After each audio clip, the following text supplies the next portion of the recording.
जी तो नाज़रीन गढ़ी असन वेझो ॻोठ सोणो ख़ान कटोहर, ॻोठ रसूल बख्श कटोहर, ॻोठ शानवी कंडराणी ऐं ॻोठ मोहम्मद इब्राहिम बिरोही जे रहवासी ॻोठाणनि पारां बासर कब्ज़ाखोरनि, रेवेन्यू जे अमलदारनि ऐं हितां जे पुलिस ख़िलाफ़ मांझीपुर गढ़ी असन मेन रोड ते एहतिजाजी मुज़ाहिरो करे हिते धरणो हयो आहे।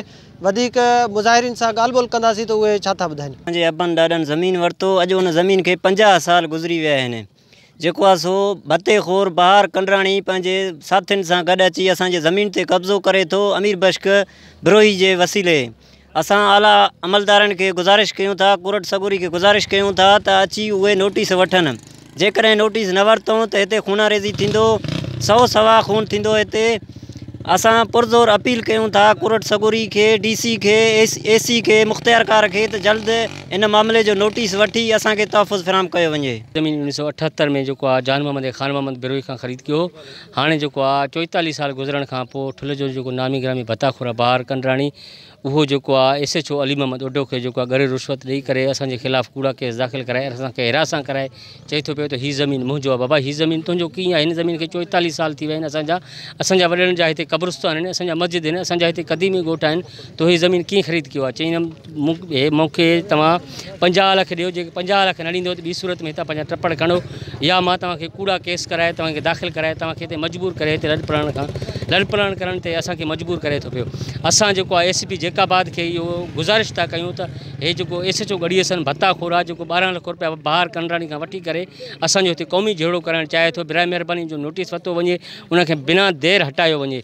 ऐं असां जेको आहे कंडराणी बिरादरी जे चीफ सरदार महबूब अली ख़ान बिजाराणी खे बि गुज़ारिश कयूं था त हीअ जेको ठुल जो जेको नामी ग्रामी भत्ताखोर आहे बहार कंडराणी, ऐं असीं बि बुलेदी आहियूं, हू बि बुलेदी आहिनि, उनजो नोटिस वठी करे वेही करे उनजो जेको आहे मसइलो ॻाल्हियुनि ज़रिए मसइलो हल करे।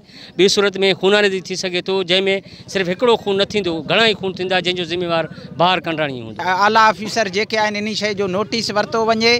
जे सुभाणे गा बि मुंहिंजे बचनि खे उहे ठुल में तालीम पिराइनि था, को कंहिं अगवा कयो आहे या नफ़ो नुक़सानु थियो आहे, त इन जो बहार कंडराणी ऐं शेर अली ख़ान, अली गोहर कंडराणी ऐं अली मुराद कंडराणी इन शइ जा ज़िम्मेवार हूंदा।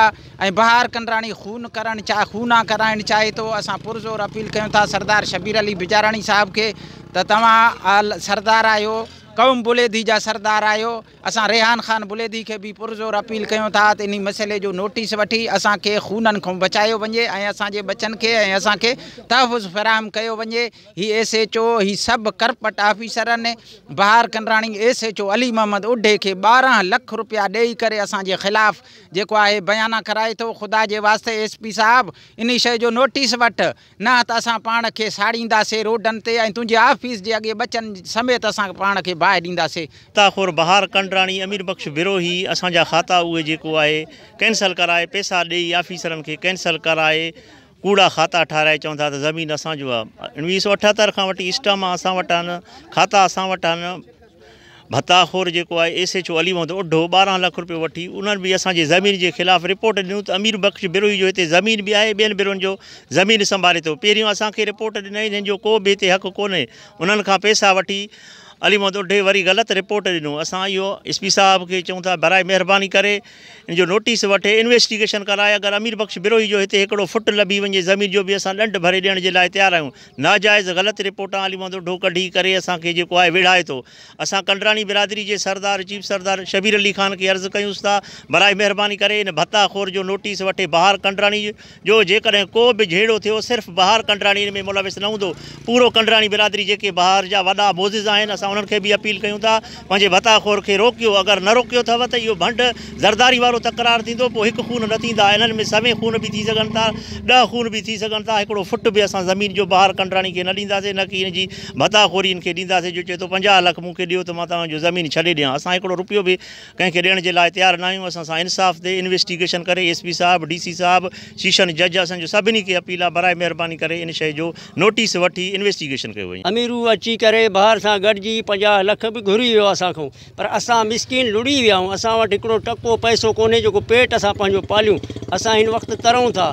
असां वज़ीर आज़म खां, वज़ीर आला खां, SP साहब खां, DIG साहब खां, IG साहब खां जेको आहे तोहफ़ो घुरूं था। जेकॾहिं हिते नफ़ो ख़फ़ो थी वियो त इन जो नफ़े ख़फ़े जो ज़िम्मेवार बहार कंडराणी ऐं अमीर बश्क कंडराणी आहे, जेका मुख़्तलिफ़ क़ौम आहिनि पंहिंजा रक़म ॾेई ज़मीन वरिता आहिनि। असांखे हिन वक़्तु 50-45 साल थी वियो आहे। असां सां खाता आहिनि, असां सां नाइंसाफ़ी थिए थो।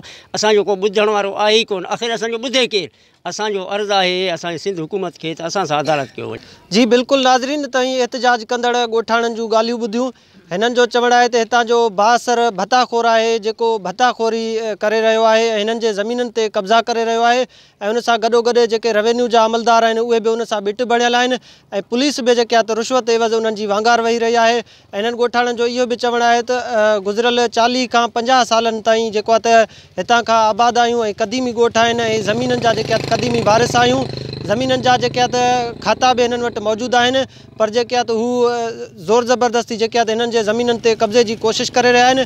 हिननि वस वारनि अख़्तियारनि खां मुतालबो कयो आहे त बासर भताखोरनि, रेवेन्यू अमलदारनि ऐं पुलिस ख़िलाफ़ु कार्रवाई करे खेनि तहफ़ुज़ फ़राहम कयो वञे। कैमरा टीम सां गॾु अब्दुल गनी खोसो, जेकब न्यूज़, गढ़ी हसन।